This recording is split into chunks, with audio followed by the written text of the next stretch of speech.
Good evening, and welcome to Point of View, our weekly broadcast dedicated to exploring critical societal issues. Tonight, we delve into a significant and often debated topic. Should all students receive free school meals?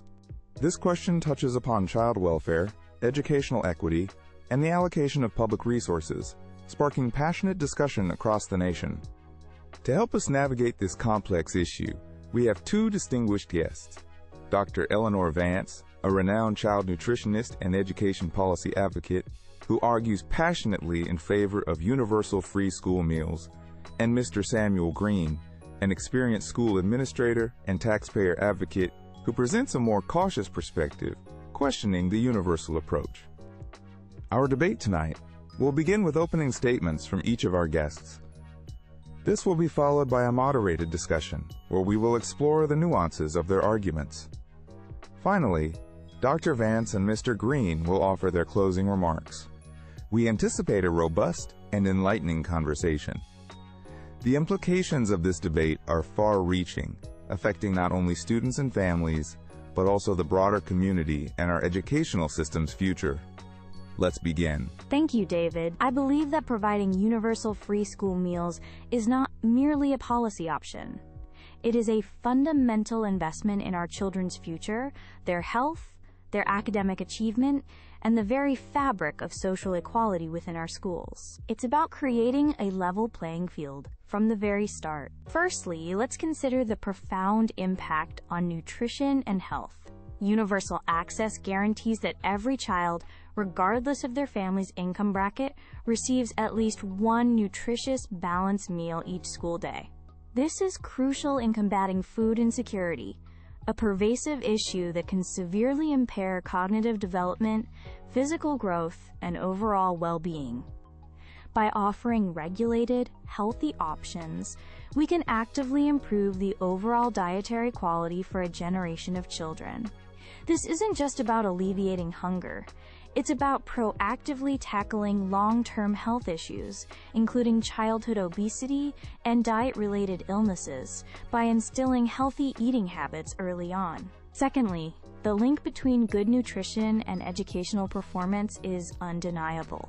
A well-nourished child is a child ready to learn. Hunger and poor nutrition directly affect concentration, memory retention, and a student's ability to engage with complex material.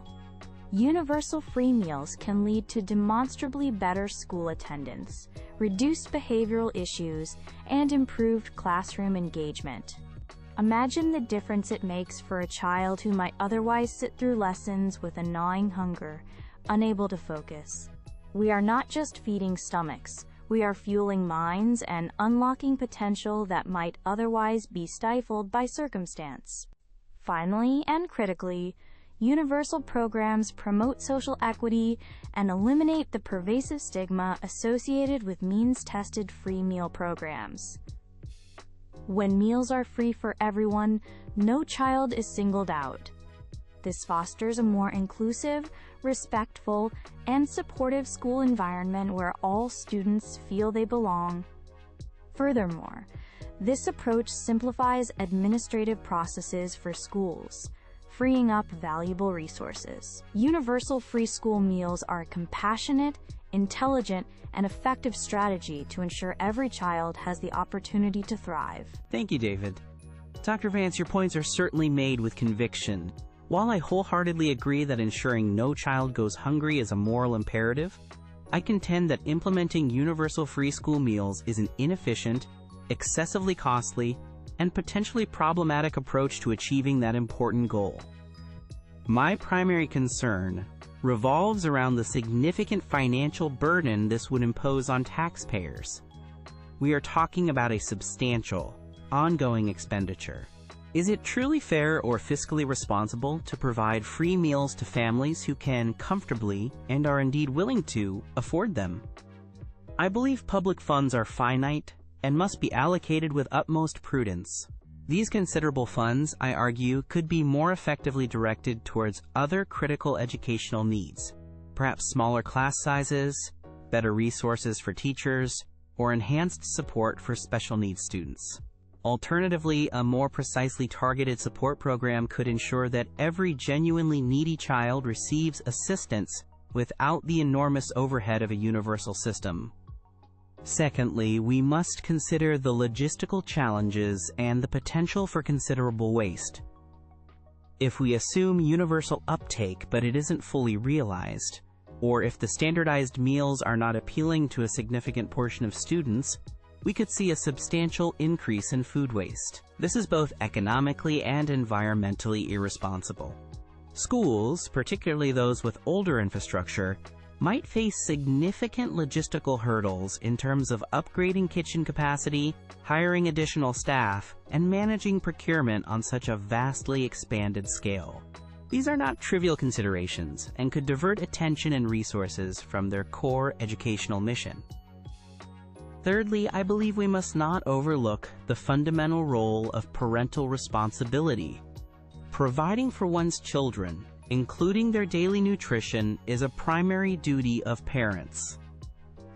While society must have a safety net, a universal provision risks diminishing parental engagement in their children's nutritional choices and well-being. It may also inadvertently reduce the diversity of food choices that many students currently enjoy through home-packed lunches, tailored to their specific preferences or dietary needs. A carefully targeted system, on the other hand, respects parental roles while ensuring support for those who truly require it. Thank you both for those comprehensive opening statements. Mr. Green, you've clearly highlighted the immediate and significant costs. Proponents like Dr. Vance often point to potential long-term societal savings through improved health and a more educated workforce. How do you weigh these potential long-term gains against the upfront investment? While I acknowledge theoretical long-term benefits, they are often difficult to quantify and may take decades to materialize. My concern is committing vast sums of current taxpayer money on uncertain projections. We have immediate, pressing needs requiring funding now. It's about prioritizing finite resources based on demonstrable needs, rather than speculative future gains. Dr. Vance, acknowledging Mr. Green's budget concerns, what funding models could make universal free school meals financially sustainable without overburdening communities or compromising other essential services? Sustainability is key. We could reallocate agricultural subsidies, partner with local farmers, or consider that long-term healthcare savings from preventing diet-related diseases could offset costs. Some states use levies on unhealthy foods. It's viewing this as an investment yielding returns in multiple sectors, not just an expense. Dr. Vance, you emphasize the reduction of stigma as a key benefit of universalism. Could you elaborate on the tangible impacts of stigma in means-tested programs and why universalism is the most effective solution, rather than improving the discretion of targeted systems? The impact of stigma is real. Children eligible for free meals may not participate due to fear of being labeled.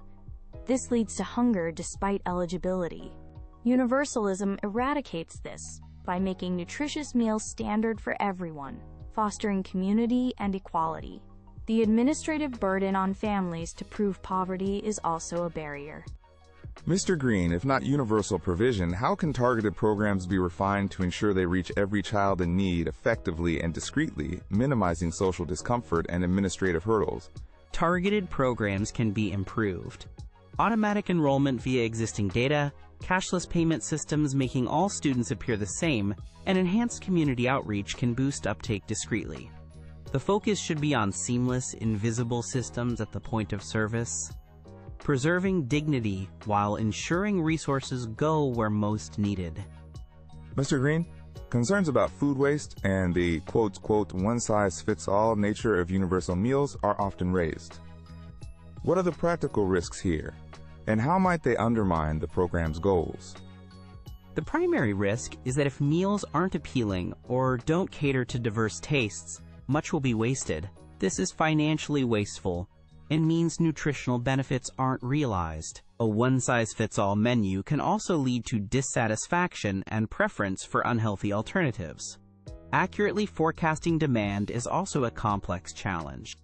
Dr. Vance, with a universal system, How can schools guarantee high nutritional standards, cater to diverse dietary needs, and ensure meals are appealing, thereby minimizing waste and maximizing health benefits? Stringent nutritional guidelines are non-negotiable, involving students in menu planning, offering daily choices, including for varied dietary needs, and investing in skilled staff and modern kitchens are crucial. Offer versus serve policies and composting programs can also significantly reduce waste. It's about smart planning and commitment to quality. In closing, I want to reiterate that universal free school meals are far more than a feeding program. They represent a proactive, compassionate, and intelligent public policy aimed at nurturing the full potential of every child. This is an investment in human capital, plain and simple. The concerns raised about cost, while understandable, often overlook the far greater price of inaction. The societal costs of poorer public health, diminished educational outcomes, and entrenched inequality. These are burdens we are already carrying, and they are far heavier. When we ensure every child has access to nutritious food, we are not just alleviating hunger, we are building stronger immune systems, sharper minds, and more equitable communities.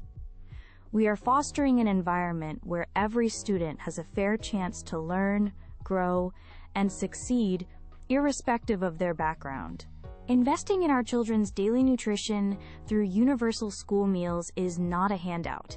It is a foundational investment in a healthier, more equitable, and ultimately more prosperous future for everyone. Let us choose to build that future together. Thank you. In my closing remarks, I must restate my primary objections to a universal free school meal program.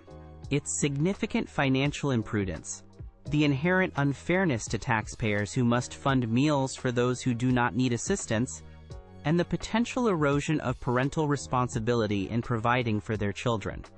Our collective commitment should undoubtedly be to ensure that no child suffers from hunger and that all students have the nutritional support they need to learn effectively. However, this noble goal must be pursued through responsible stewardship of public funds. This means implementing and continuously refining efficient, carefully targeted support systems that direct resources to those genuinely in need, ensuring dignity and effectiveness without placing an unnecessary and unsustainable burden on the entire community. Our focus should be on providing robust, compassionate support to our most vulnerable children through fiscally sound and fair mechanisms, rather than implementing a sweeping, costly universal program whose overall benefits, when weighed against its substantial costs and complexities, remain highly questionable. Let us be both compassionate and wise in our approach. And with that, we conclude our debate. I want to extend my sincere thanks to Dr. Eleanor Vance and Mr. Samuel Green for their thoughtful, comprehensive, and passionate arguments on this complex issue. You've given us a great deal to consider. Tonight, we've heard compelling perspectives, the vision of universal provision as a cornerstone for equity, health, and educational development, set against significant concerns about cost, logistical efficiency, and the principles of individual and parental responsibility. It's clear that the question of universal free school meals does not have simple answers. However, discussions like these are invaluable in informing public understanding and shaping policy that truly serves the best interests of our children and communities. Thank you to our viewers for joining us on Point of View. Good evening.